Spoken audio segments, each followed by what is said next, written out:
Drew. And I'm Tony. And this is Back for Our Future, the show that goes back to look at our past and maybe even yours, and then looks at it juxtaposing slightly to the future that we currently live in now, which sounds very confusing. What we really do on this show is talk about movies. Happen to have a historian with me, a guy that remembers all of my mistakes and loves to bring them up at any given moment. That would be Tony. Tony Nick Najati. Tony, we're back for another episode. Very exciting times. Welcome back. How's things going up there in the cold Midwest? Well, it is what it is up here in the cold Midwest. But it's a little warmer today. It's like 50 degrees today, so we're starting to get some melt on the snow that's now been on the ground for almost 2 weeks. So that's nice. So you're not, you probably don't follow much weather here, but to give you a heads up, we're expected to get 3 to 4 inches of snow on Tuesday. Yeah, I've heard some of the weather down there and in Atlanta and all the other fun places. So I do remember some snow back in the 90s in Mobile, a little bit. Not big, but there was a little bit. Nothing like you have. They say it snows here every 10 years. This would actually be ahead of that slightly because Finley is 11. And I think the last time it snowed, she must have been 3 or 4 because we had Sterling. So I'm walking out there with Finley, who's like amazed at seeing this snow fall from the sky. And, like every kid wonder in every movie ever made. Meanwhile, Pearl, my youngest, she looks up and she sees it and she just starts screaming. She is terrified of it. So, I half-wittingly said I'm going to try and recreate that on Tuesday if it happens, and I'll be holding Pearl best I can and have her just screaming. It'd be pretty funny. I definitely remember there was a time, and of course we'll get to it. We haven't gotten to this part of our existence yet, and I haven't started work at Stakeout. But when I am at Stakeout, there is a day where it starts to snow, and there's a lot I'm of sure. Yeah, it's pretty intense because nobody down there knows how to drive in snow, obviously, at all. Period. They barely know how to drive in rain, and we're like the rainiest city in the world. Exactly. It's wild. Well, we have a doozy of a. I'm going to cough. Excuse me.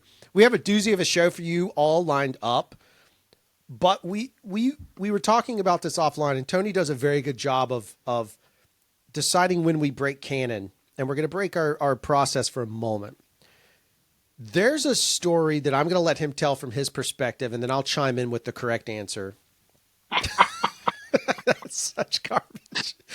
But there is a story in which there's a tale that is infamous, and it happens to do with college football. And it just so happens, the reason we're breaking canon is because it has to do, at this point, it was not a national championship game, but now it is a national championship game, and that would be Notre Dame versus Ohio State. And this became an infamous situation and maybe very relevant to our friendship because it was one of those things that changed the course of history in some ways because we've teed up so much how much time we spent together.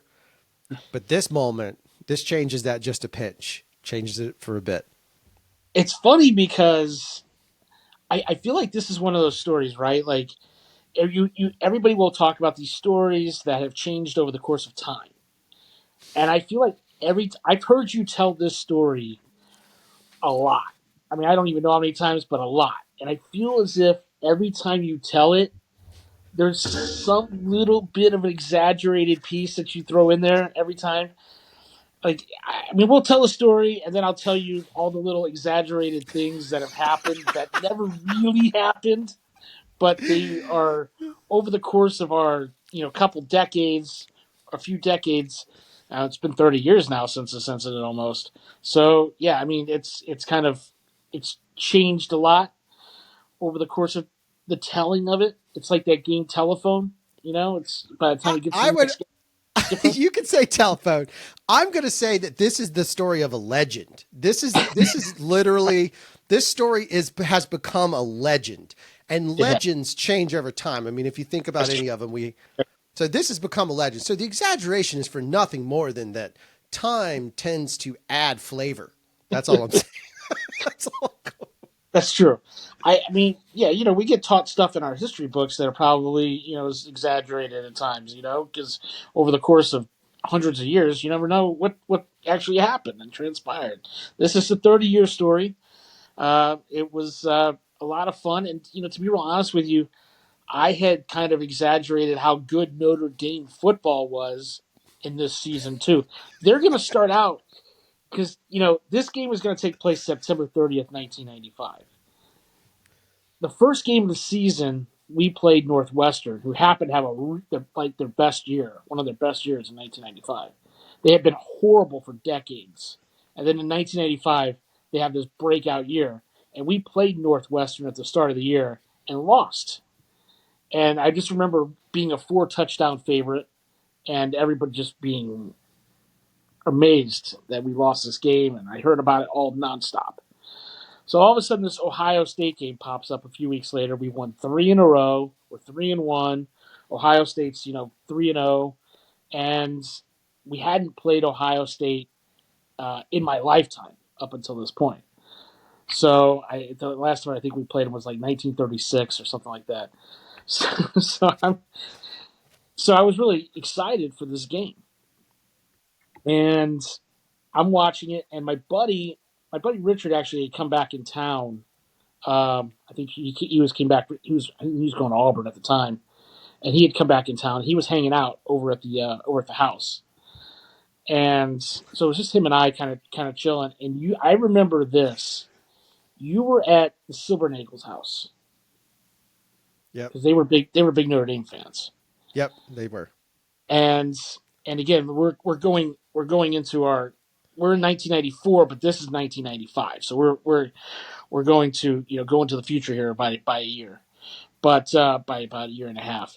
But you were at the Silvernagel's house, and all of a sudden I'm in my room, which is this, the back room, so there's no windows or anything like that. We're sitting here watching this game, and Notre Dame's winning the game, and they're winning by about 3 points this third quarter. And I remember a phone call coming into the house. Of course, we didn't have the cell phones and all that stuff back then, so it's a house call. You called the house, and I think we were going to talk about doing something later or something like that, and you started talking. The very first thing out of your mouth was, "Man, look how good Notre Dame's playing today, huh? They're really looking good, huh?" And I was like, "Yeah, they look great."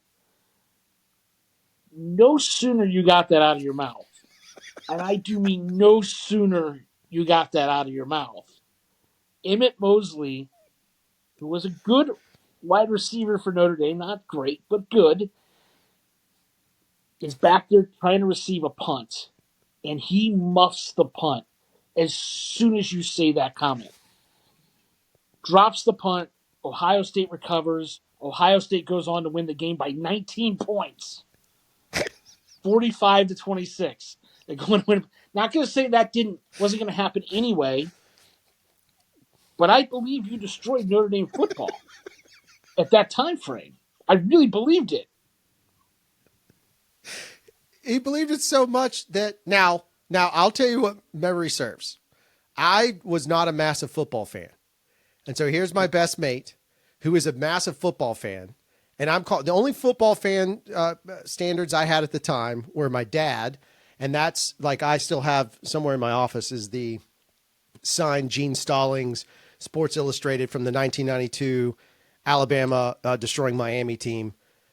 Like that was my only other legacy to football. I liked Purdue a little bit in this period, but it was more for basketball. And I've always been a Purdue fan for multiple reasons. And we've always had a little rivalry between us for Purdue having a couple of good seasons, certainly under the Tiller era. Anyway, so I'm calling my best mate to be like, trying to be congratulatory, not even thinking about the circumstances of sports superstition. Cause I didn't know there was sports superstition. I don't think we finished the conversation. I really don't. No, we didn't. I was like, I gotta go, and I just hung up the phone. And this has gone. The story has gone into a whirlwind of different things over the years. The It was legend. like, yeah, it is a legend, and now it's kind of when you tell the story, it goes, well, we talked then, and then after that, I never called him again for the rest of the season. That wasn't true. We did talk, for the rest of the season. We hung out all the time. But I don't think you mentioned football for the rest of the season. I think you I stopped talking definitely. about the sport for the rest of the season. We definitely hung out. We lived right across the street. We hung out all the time. And you definitely called me, but at the same time, you did kind of stop talking about football. I did Oh, I kind of unfortunately I kind of made you scared to probably talk about football after that.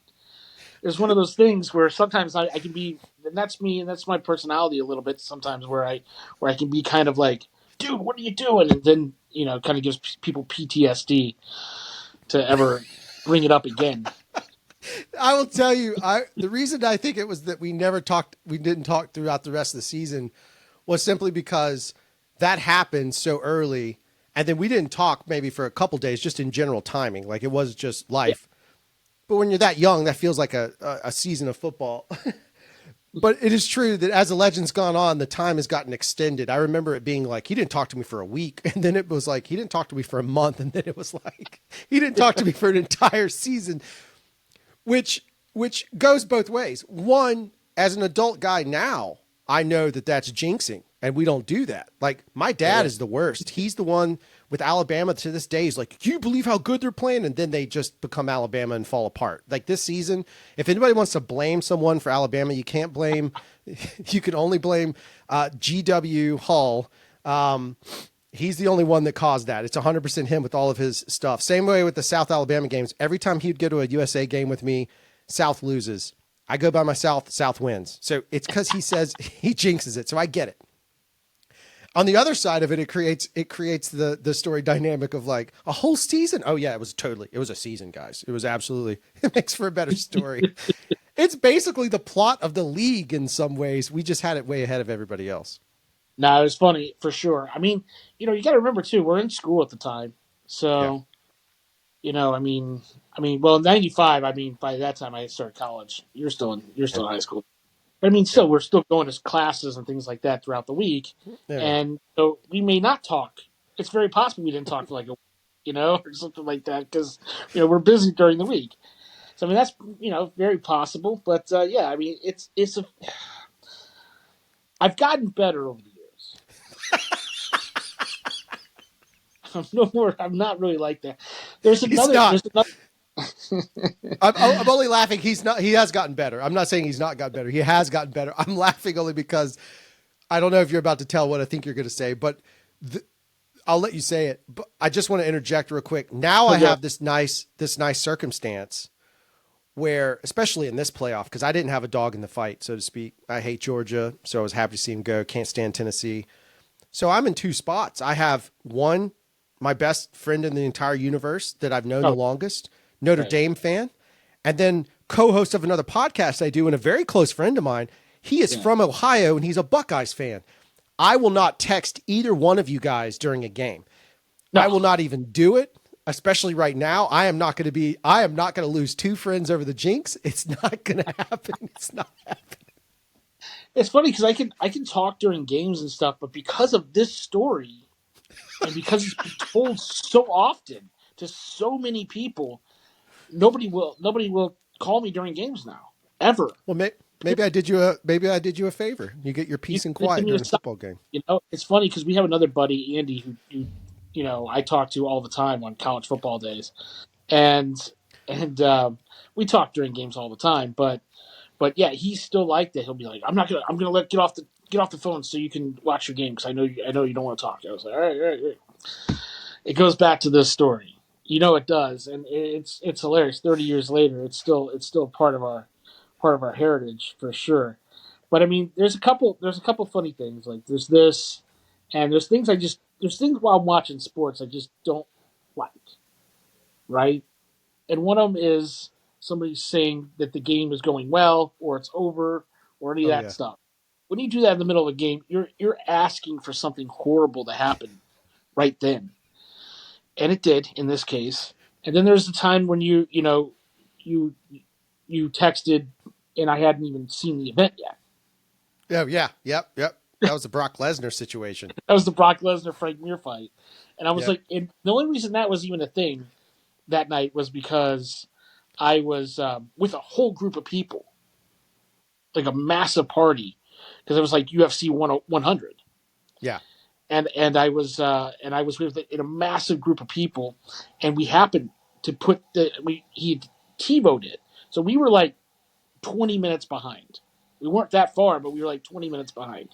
And you had texted, "Man, how about Brock Lesnar winning that fight? Huh? You look good." And I was like, "Oh, again." But again, it's very important. This is where communication comes in, right? People get to learn a little bit. I never Uh, communicated that to you ever. right. And Right. then, and the same thing about this jinx. Never talked about this before. So I just kind of jumped crap just because, you just existed at that point. Well, the best part is now we've learned from it because that's what real friends do. You grow, right? And so now, whether we're watching a football game, whether we're watching wrestling, whether we're watching MMA, it doesn't matter what it is. If it's wrestling or MMA, we just send MATCH question mark match. Yeah, right. You just send that. And Tony will be like, not live. Got it. I won't talk about it. I'll be like, hey, how's everything else? Right? We have a language to solve that. With football, I don't even bother. I wait till the game is done. And even then, because sometimes Tony is on delay, I will still send, are you caught up with football? Because I'm not gonna, and he'll be like, yes. And I'll be like, dude, like, especially that last Notre Dame game. Oh, yeah, You you're did real good. No. I was like, well, I'm not gonna jinx this is stuff. So I was very conscious on putting it together. Either way, we have my dad just texted. I guarantee it's about. Let's just see if it's about football. I just want to know. I just want to know because we said his name, and that would be the greatest thing in the history of the world. No, he said sorry, butt call. Okay, well that's not about football. Then. That sounds about right. Yeah, that is a butt call. He makes a bunch of butt calls. Um, it is just such a uniquely brotherhood experience that you only get by having that. And luckily, look, those things, the frustration's there. It's gone later, and then here we are, 40 something years later, still making a podcast together. So like, it doesn't even really matter. No, it's all good. It's all good. It was funny at the time. It wasn't so funny. We still we still have never beaten Ohio State in my lifetime. It's never happened. Now we don't play them that often. We've only played them like 5 times in my lifetime, but we've lost every one of them, and we haven't beaten them since 1936. So it would be nice to win the national championship game that we were a pretty big underdog in. So I don't expect it by any means. And Man, we got a lot of injuries right now, but that's okay. We'll see how it goes. And I'm still proud of the guys for getting there. So Yeah, I'm proud of both teams because I will remain neutral to jinx nothing for no one. So the only thing I will say is, yes, Tony, no comment. well done, man. You have learned well, young Papa. Yeah, I do my best. Let's talk about something. I'm going to be honest with you. I because of the, it's really fascinating that this season. I mean, I know we had NIL last season, but this season is much more focused on those kind of things. And one of the movies that comes out is sort of referenced back to the heyday of prior to that situation and interesting maneuvers and the way they used to kind of not necessarily compensate, but recruit and all these different things. And that's going to be Blue Chips. And I know I Yeah. got this one right. If I got this one wrong, I am done with this podcast, by the way. But it is Blue Chips. And if I'm not mistaken, it's either Nick Nolte. Yes. It's got to be Nick Nolte. Okay, that's all I got though. I don't know who else is in it. But Blue Chips, I do. It's too many years since I've seen it, so I can't even tell you about it at all. I'm going to have to let you carry this one fairly heavily. This was one of those movies, though. I mean, and by the way, we're back. We're back, guys. We're back into 1994. We've Doodle-doo, gone, doodle-doo, doodle-doo. we've gone back into 1984. And I think at this point, yeah, it's February 18th. February 18th. And I remember I was pretty excited about this film, right? Because this is Nick Nolte still back when he was clean cut leading man guy, and one of the better actors in Hollywood, and he's still a good actor, but I mean, he's not, he's plays kind of the scruffy older guy now, character actor type. But yeah, I mean, everything about this movie screamed hits, except for the box office. Well done. That was a great The teaser. box office wasn't that great. It didn't do particularly well. You know, it was like a $35 million movie, did like 26, and of course for secondary markets it makes more. But I mean, when this came out, they thought they had a hit for sure because I mean, college basketball and basketball in general was pretty big in the '90s at this point, and you got a good director like William Friedkin, and then you got Nick Nolte, Mary McDonnell, Ed O'Neill, J.T. Walsh, but then they've got these big time big time basketball players like Shaq is in the movie, and Anthony Hardaway is in the movie, and I think that they definitely thought they had a hit on their hands with those guys, and they got a lot of basketball players coming in doing cameos and coaches doing cameos and stuff like that. So they had this movie with all these appearances by all these big guys at the time and all these great athletes, and I think they thought they had a bigger hit on their hands, and it was a good movie though. I mean, it's about recruiting these athletes and putting together a team, and everything that kind of goes back. Think of it kind of as a basketball version of the program. Right. Right. The thing is what's crazy is like Friedkin is a super solid director. Like this is a classic cinema director. That cast is outstanding. I wonder what it was that turned people off to it. Like what, I wonder what, because again, Shaq is hot at that point, right? He's a hot NBA player.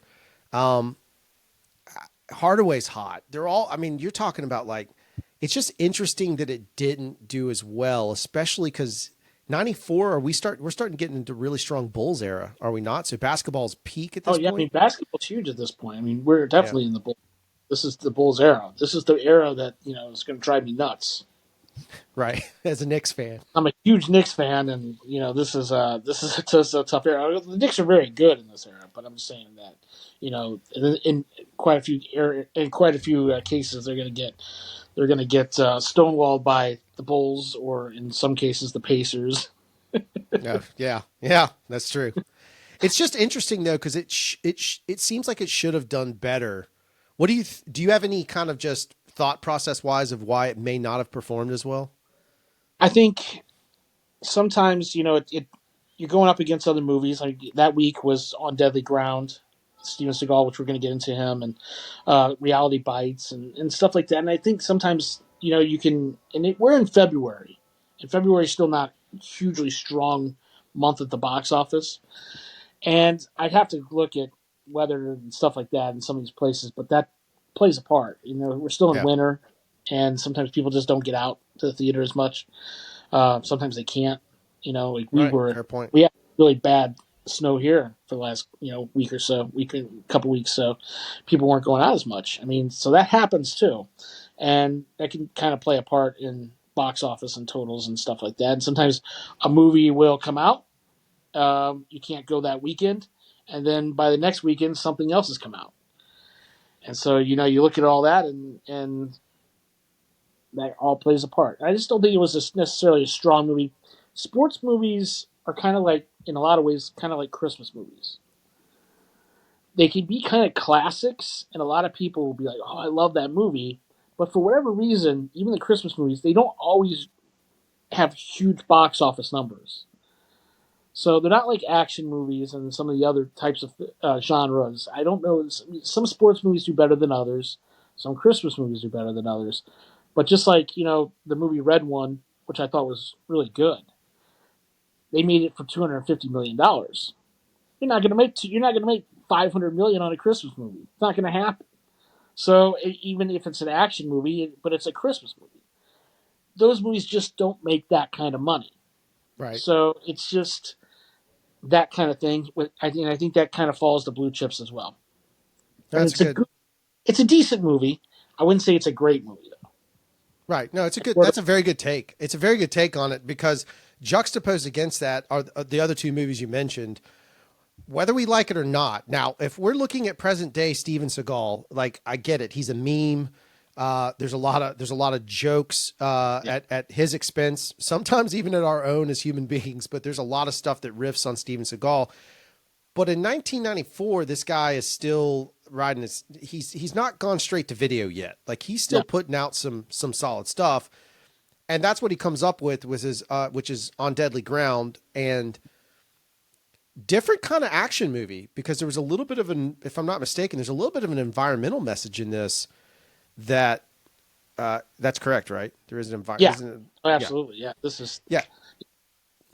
Go So ahead. to credit the filmmakers, including Seagal, they were doing something a little bit different with what we would consider a traditional Steven Seagal movie. Like this is, it's got some of the tropes of Steven Seagal stuff, but it was a little bit different movie.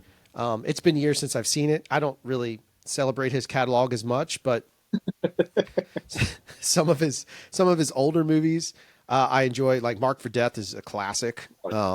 Yeah, that's just solid. In fact, it was funny because it just came up recently on Joe Rogan. They were talking about it, and they're just talking about the scene where he pushes the guy's eyeballs. It's just funny because earlier Steven Seagal still lives in a lexicon. I don't hear many people talk about this as much. Under Siege is another one that was filmed here in Mobile. People talk about still, but not necessarily On Deadly Ground. Although I'd argue, again, for context of the movie, I don't remember if it's good or bad, and that's not my place in this conversation. But I do think it's pretty interesting that they decided to put a soft environmental message into such a big action stars movie. I was really big into Steven Seagal in this era. Really big in him, and of course, this is before. We're still in 1994. You and I don't even have AOL at this point. Right. You know, I mean, we haven't even. The internet's not really a big thing in our lives. So we're not inundated with social media and all this stuff in real time about these guys beating women and doing stuff. And he's married to Kelly LeBrock at this point, and she's like one of the prettiest women on the planet. And, he had a lot of spousal issues with her. We're not privy to all that at this point. And so we're not seeing all that. And if you are, it's kind of like a tabloid type thing. And you don't Yep. even know if it's true or not, at the time.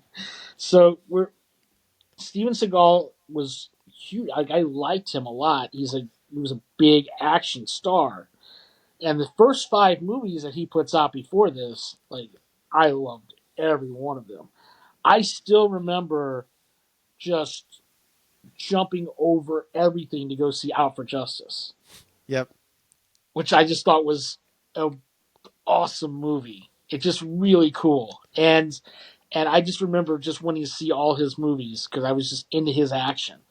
And on Deadly Ground, I remember what happened before this. Like, you get those artists sometimes, and as artists, you're doing really well. Like, his first five movies were all hits, every one of them.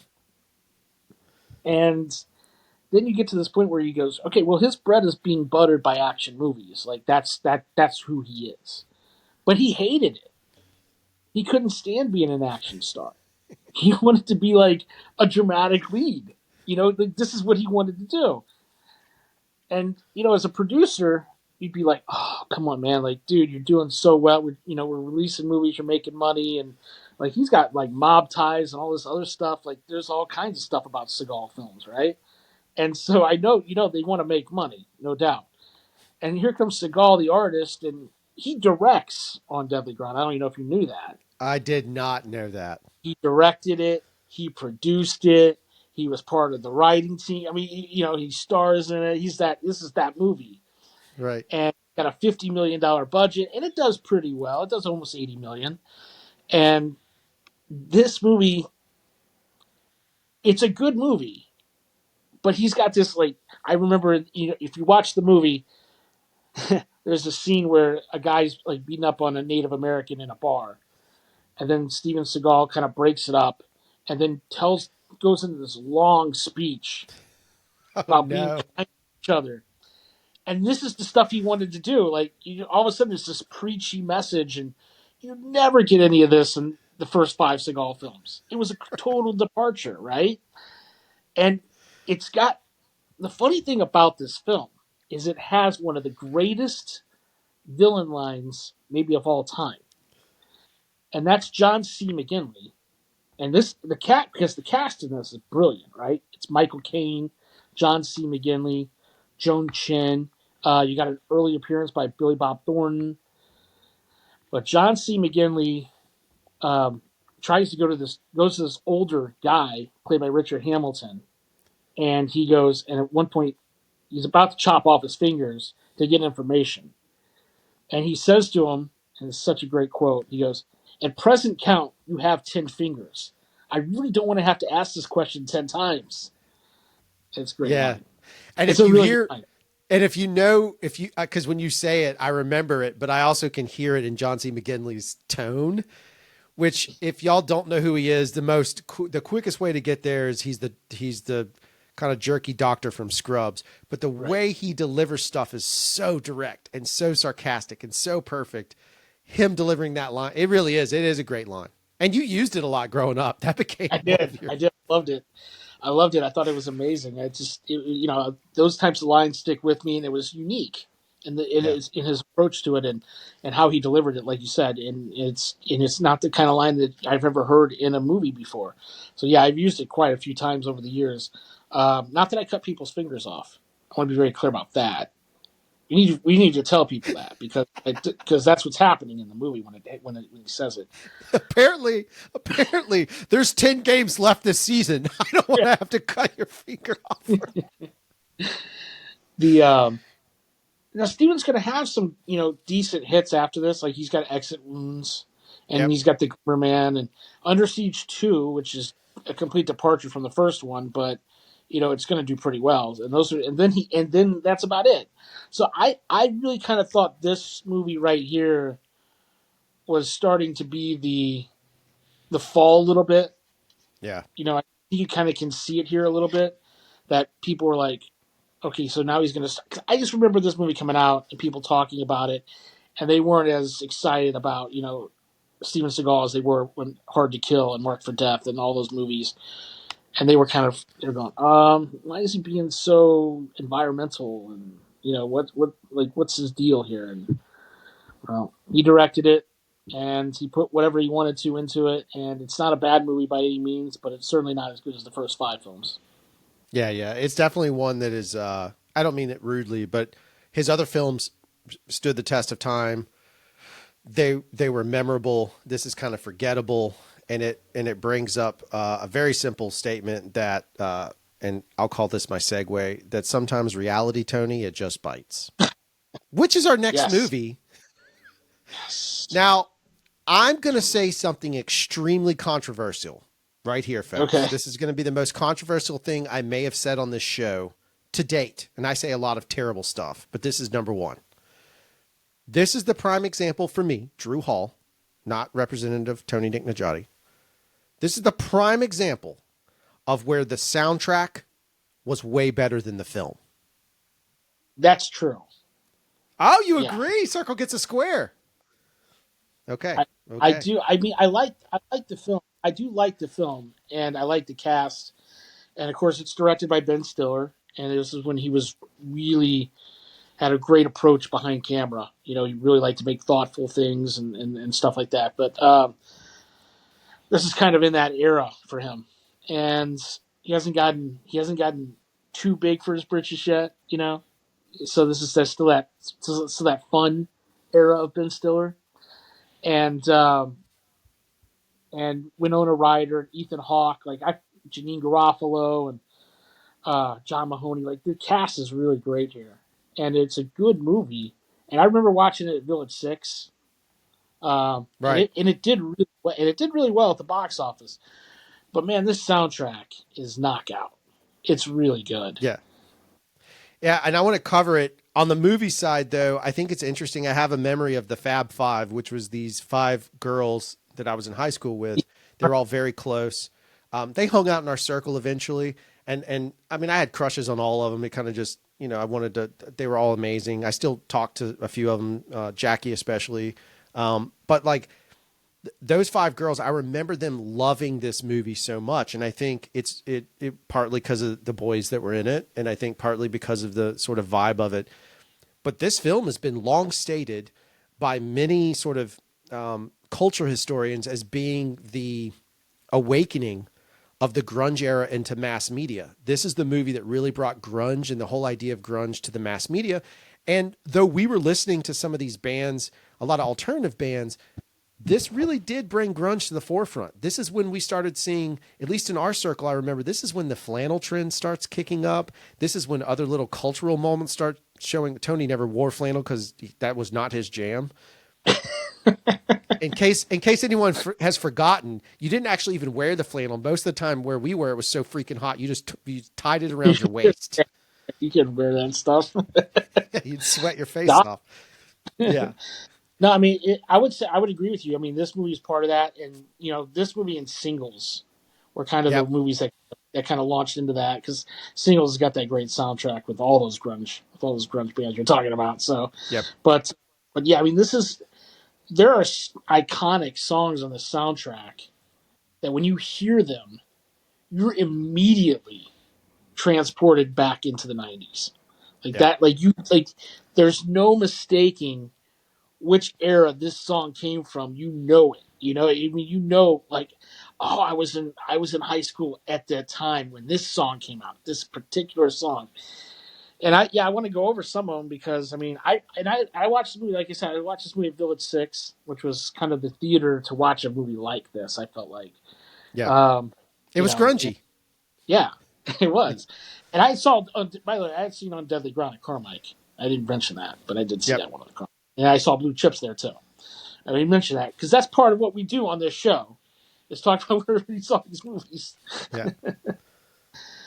But you want to go over the soundtrack a little bit here?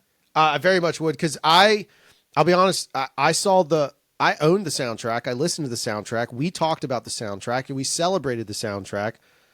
But I did not see that movie until it was released on, I assume it was VHS, released at home market. I don't remember seeing it in the theater only because it looked too, pardon the expression, soft for my little punk rock exterior at the time. Like, it was one of those things. Ironically, now I really enjoy rom-coms the most. That's like my favorite movie to watch. But in that time frame, I would have not been. But little did I know it would be such a big hit. I may have watched it like pre-Netflix and chill, not even on the taking that to the extreme. Like we would just watch a movie in a room of 7 teenagers. There was no chill part. It was just movie. Yeah. But I may have watched it in there, but I don't remember it. Anyway, all right, yeah, let's talk the soundtrack because my second favorite all-time Alice in Chains song is on this soundtrack. It may even open it. I can't remember, but I don't remember the song order on it, but I just know that one of my all-time favorite Alice in Chains songs is on this soundtrack. That's incorrect. Alice in Chains is not on the soundtrack. I Do am not. in. I do not know what soundtrack you're talking about. I think you might be on Oh, I thought Singles. Wood must be on Singles then. I thought Yeah. Wood was on the soundtrack. I swore they were. No, no, not on this one. Mm-mm. Interesting. I I'll don't know go where I over it. got that Let's from. go. Let's Yeah, let's go let's do. over it Let's so do. you don't do that mistake again. That's why we have the memory thing. That's why I love it. We could check it.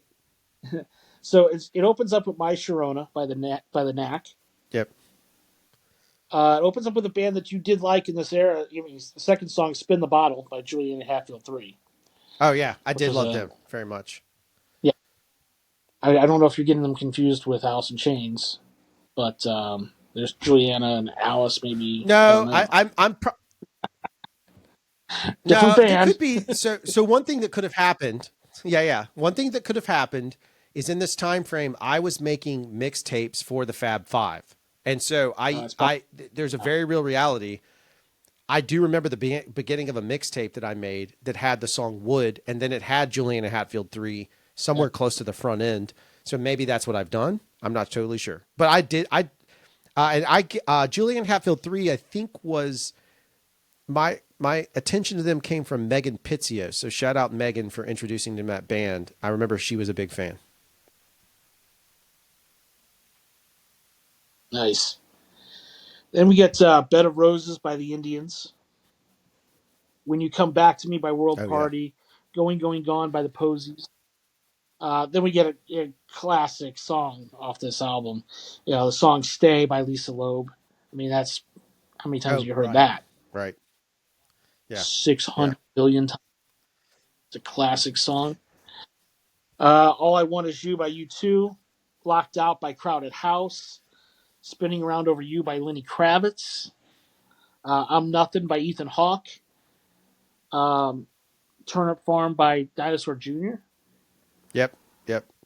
Revival by Me Five Me, Tempted by Squeeze, and then another iconic song off this soundtrack, Baby I Love Your Way by Big Mountain, which is a which is a really good song. Yeah. So my thing is this is Good song. go ahead. I'm sorry. I said cover. Good song though. Yeah. It's a very interesting soundtrack. The reason I still hold by it being better than the film is simply because this was all entering the massive heyday of alt rock and grunge. This is the literal expression into that space, and so I think that the for us in this period, again, we've talked about this before on the show, certainly with So I Married. We talked about it with Judgment Night. This is an instance of where this is that perfect mixture of finding the right music that defines a generation, that gets onto a soundtrack and helps propel another aspect of pop culture forward, which is the music industry. So in this case, big space on that.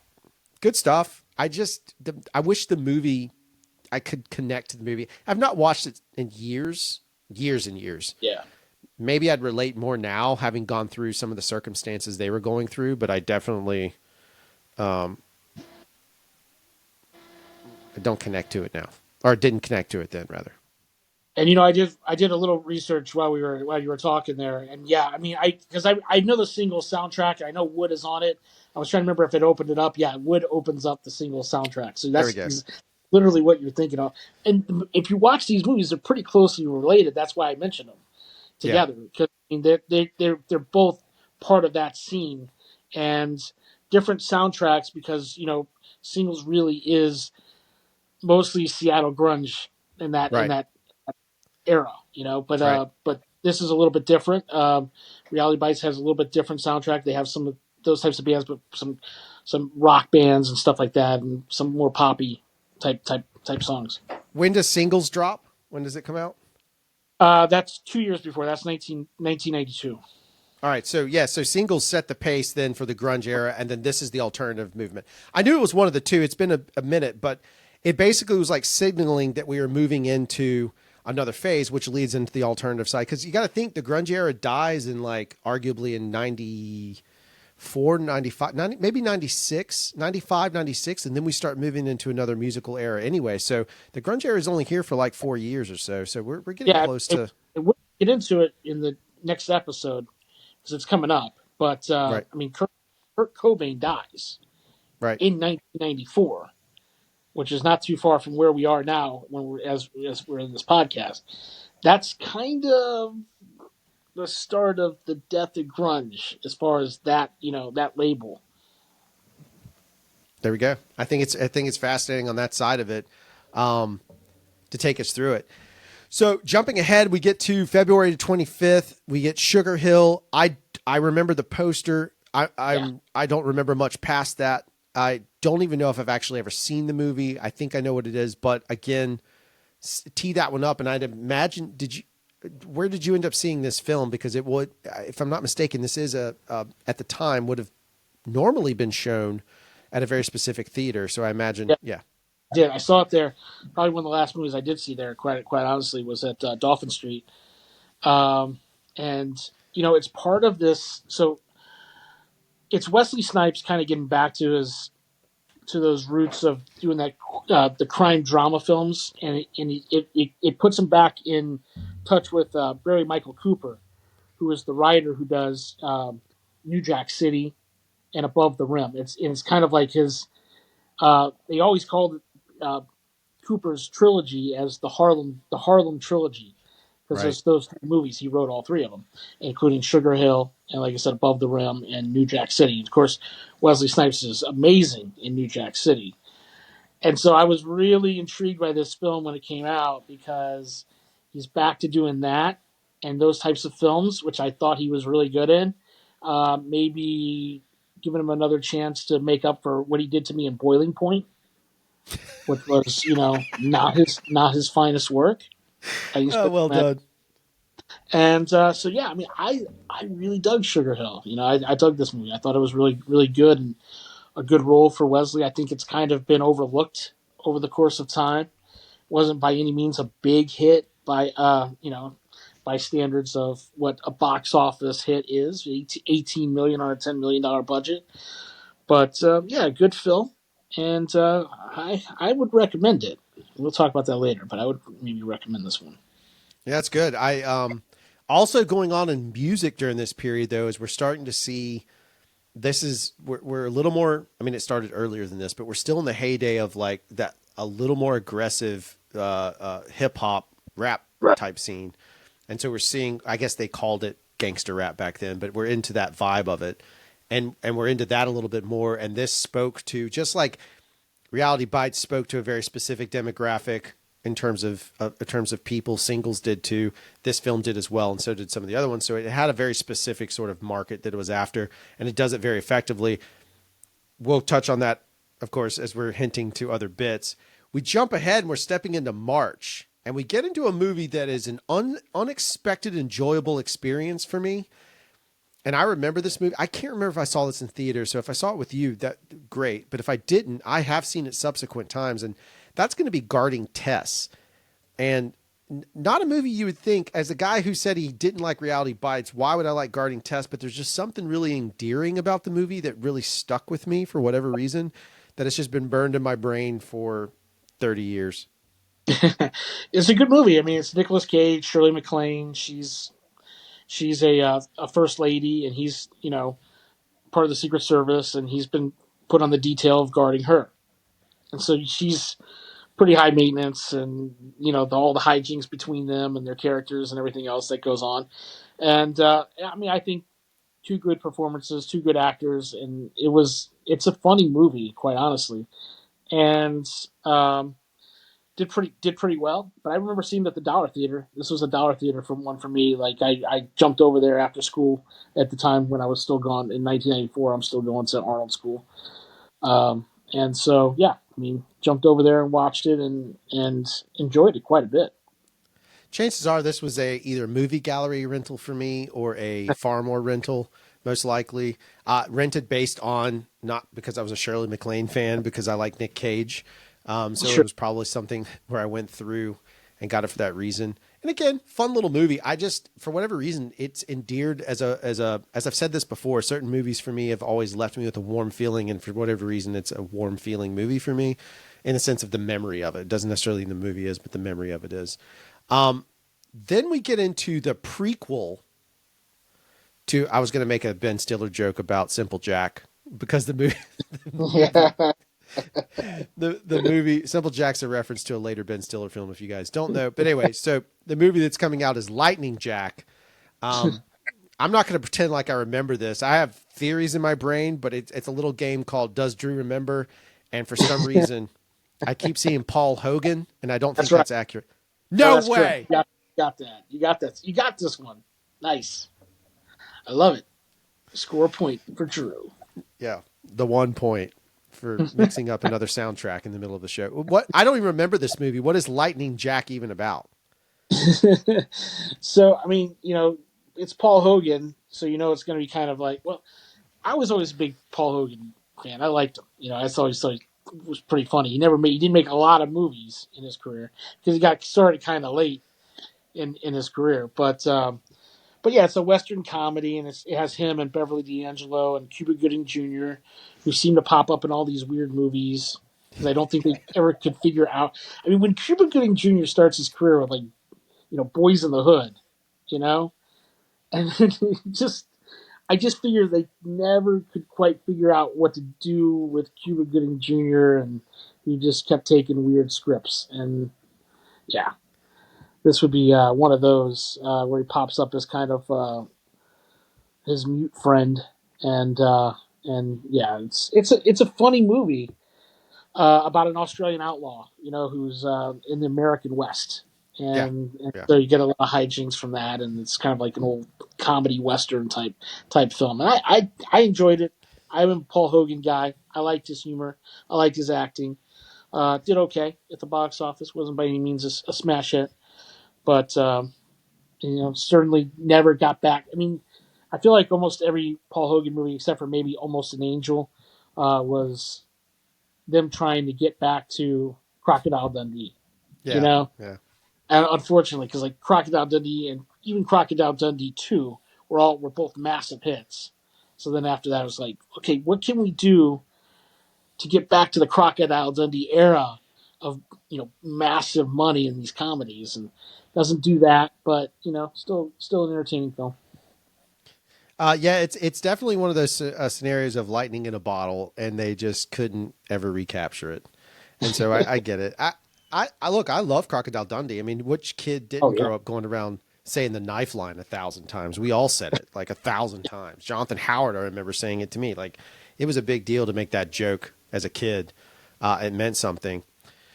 Now, at the same time, you have Guarding Tess out, you have Lightning Jack. You have a movie that I definitely didn't see in this window, but I have later since studied and consider it to be a very fascinating film. And I don't remember where it is in terms of their catalog, but when you get to the HUDSUCKER proxy, you're starting to get into some very top level filmmaking early in its career, if I'm not mistaken. yeah, they're still pretty early on. I mean, they've had Raising Arizona and stuff like that, but the Coen brothers, with the Hudsucker Proxy, and I mean, dude, you got a script written by the Coens and Sam Raimi, Yep. so you got to give that at least a watch, right? I mean, Yeah. you got Oh to you yeah. got to watch the film for sure. And I mean, you're not the only one who missed it in this window because it's like a $25 million movie that does like 10 or 11 million. So it's not. It's by no Wow. means a hit. It's not going to be one of the hits for them, But over the course of time, people have found it, and another movie that's blessed with a great cast: Tim Robbins, Jennifer Jason Leigh, Paul Newman. So I mean, it's really, but it's got this really weird feel to it when you watch it. Right? It's black and white. It's kind of this screwball comedy based in the 1950s, and so it's not for everybody, I would say, but if you're a film person and you really like good performances and you want to see where some of your favorite filmmakers maybe came from, this is definitely got to be on your list. Yeah, it's interesting because it's one of those where, again, it's a risk because first it's black and white, which is the rejection of that. I mean, we had Schindler's List that pulled it off very eloquently, and now you're doing it with a more of a comedic performance. But also, it's a very artistic film. So the idea, the framing is different, the set design is different, production design is different. It's very much a non-traditional. It's definitely a rebellious film in sort of the blockbuster norms of the 90s. And so it's really interesting movie. That's why I've gone back to watch it to see if it holds up. And a lot of Coen brothers work, just like Raising Arizona, The Big Lebowski, lots of other ones, Fargo, they hold up because their movies are, the sensibility they bring as directors is timeless. And believe it or not, even this film in so many ways, to me at least, is a very timeless piece of cinema. I agree with you. I agree 100%. So before we wrap up, a couple of things that we've talked about, and I'm going to let Tony talk about it because that's more the historian side of things is more his, but we'd be remiss not to mention a couple of people that, have passed away. And one of them from a directing standpoint, wasn't always my favorite director. I'm not a huge David Lynch fan. And he passed away recently as while we're recording this podcast. But I've got to say, a lot of his stuff stuck with me in ways that was different. So there are always elements of Lynch that worked for me. I am not a Twin Peaks fan. I am not a huge Blue Velvet fan. I appreciate them for what they are. I did like Eraserhead, or I appreciated Eraserhead maybe more than those two. But I would be remiss to say that his impact on the cinema world and the contributions he made are monumental. I mean, he was that artist. I mean, I know more people that were considered by definition, by trade, artist and their favorite filmmaker, especially like even growing up, young people that are searching for their identity as artists, they all love David Lynch because he really didn't care. He put the art forward. And the fact that he directed Dune and pulled his name off of it, I believe it's Alan Smithied. I'm not for sure if that's the name they used, but his name wasn't necessarily on it because he was unhappy with it from an artistic standpoint. It's just fascinating to me that you have one of these superstar directors directs now, you look at how Dune did in the box office now, and it's a huge hit. Anyway, lots to him, and it's sad about it. What did you want to add to this, Tony? And obviously we have someone else for you to mention as well. No, absolutely. I mean, he's a niche director, so it's kind of he's one of those guys that he's not for everybody.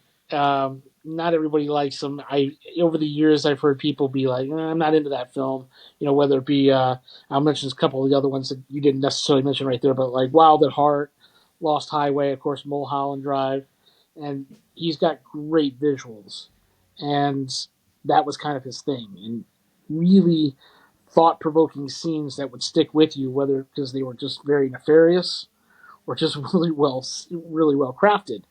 But so he had his look, and so I got it. You got to appreciate the artistry of the man for sure. But yeah, I mean, I would agree with you. Definitely not my favorite director of all time. Uh, I was a little bit more mainstream in a lot of ways sometimes, and so Blue Velvet and stuff like that. But Dune, obviously, Eraserhead, Wild at Heart. I remember watching Wild at Heart even back in the day, and And Lost Highway had actually a fairly interesting soundtrack, if I'm not mistaken. oh yeah, no doubt, without question, yeah. And we'll get to that because that's going to be one of his later '90s movies. But Twin Peaks always was kind of like I was never really into Twin Peaks. Some people were really into it. I was kind of one of those people that was like I was into something else. Twin Peaks was never really for me. I've watched it. I've seen the show. I saw Twin Peaks Fire Walk with Me. I've seen all the actors are great. The direction's great, all that stuff. But it's just odd in a lot of Yeah. ways that I not really don't really communicate with mentally. Yep. And yeah, but great director, and it's sad to lose. It's sad to lose the ones that left their mark for sure. Absolutely. Yeah. And we were saying this earlier for this next person. I will tell you that my absolute favorite part of a movie called Major League. It's my absolutely, and I think I have heard more people quote him in my age. I mean, I hear it to this day. Now, granted, it's probably lost on some of the younger generations, but I still just a wee bit outside when this Yeah, wild yeah. pitch goes off. So good. Listen, Bob Uecker was the man. I mean, as a guy who lives in St. Louis, Bob Uecker is a big part of St. Louis baseball culture. So we talk about him all the time, and I mean, he passed away. Obviously, by the time people listen to this podcast, it will have been a handful of weeks or so since we've lost these guys. But when he passed away yesterday, he there was tons of people calling up KMOX and talking on the bottom on KMOX, and one of the nicest guys in the game. He was in the broadcast booth right up until the end. He's 90 years old, so I mean, Wow. you're talking about a guy who reinvented himself so many different times it's just like not just Major League. You're talking about a guy who spent 5 seasons on Mr. Belvedere Right. as an actor. I mean, not just the guy who was playing in the broadcast booth, but an actor. In this show, and it was an iconic show. I mean, but yeah, it's just he's a tough guy to lose, and he was a big part of like the 1964 Cardinal teams and stuff like that. So yeah, it's tough to lose the good ones, right? Yeah, it always is, and it's always interesting because it's fascinating to me because anytime we start a new year, we're all because it's a fresh new year, we're all very sensitive to when someone passes this early in a year. The reality of it is they pass when they pass. There isn't a difference one way or the other. But he's one of those guys. Lynch too. Lynch having left a mark, but he's one of those guys that didn't just leave a mark in entertainment. He left a mark in how the world saw how the world saw a variety of sports teams, how they felt about him, how they connected to him. He brought life to something. And so it is one of those things of like, he transcended a lot of that stuff. And I it's a real shame. 90's a good run. I mean, would have liked for him a little bit longer. I think I heard he died of cancer, if I'm not mistaken. That's correct. Yes. Yeah. But again, what an absolute treasure, and what a great way to in our own little way to honor him, timeless as he already is. We get to be timeless with him as well. And what a great moment to have known and seen him and heard him in our lifetimes. Absolutely. Absolutely, for sure. One more piece of business, right? Yes, sir. That is it. All right. Pick of the week. I'm going to go ahead and say Sugar Hill with a couple of caveats. So if you're into New Jack City, more than likely you're going to be into this film. If you're into Above the Rim and that Harlem trilogy, this if you haven't seen that, if you haven't seen Sugar Hill, check it out because it's pretty good and it's kind of a like I said, Wesley was starting to get into more action movies at this point, and then he kind of went back to his roots a little bit. So check it out. It's a good film, good performances, and I think you'll dig it. And especially with it being someone as notable as Wesley, you should be able to find it. Obviously, you could probably find it for rent, but you may even see it on streaming service somewhere because of the sort of nature of it. But yeah, I'm actually gonna, like I say, I keep a running tally. I certainly have Tony's picks, and they've not failed me yet. So I have a nice running tally of movies to explore down that path. So again, as we always like to say, thank you for watching. Thanks for hanging out. Thanks for experiencing with us. You can find us on all your social media platforms. We're there. Shows drop every other week. We hope that you've enjoyed what we've put out. And if you have any thoughts or comments, make sure you jump on that Facebook page. I know with potentially, I don't know what's happened at this point, but assuming that TikTok has gone away, I know that you're looking for another outlet. Well, come join us on Facebook because we have a lot of fun over on our page as well. So you can come hang out with us. And I'll just close it out. Tony, you send it off this year or this time. That's it. Have a great weekend. Peace.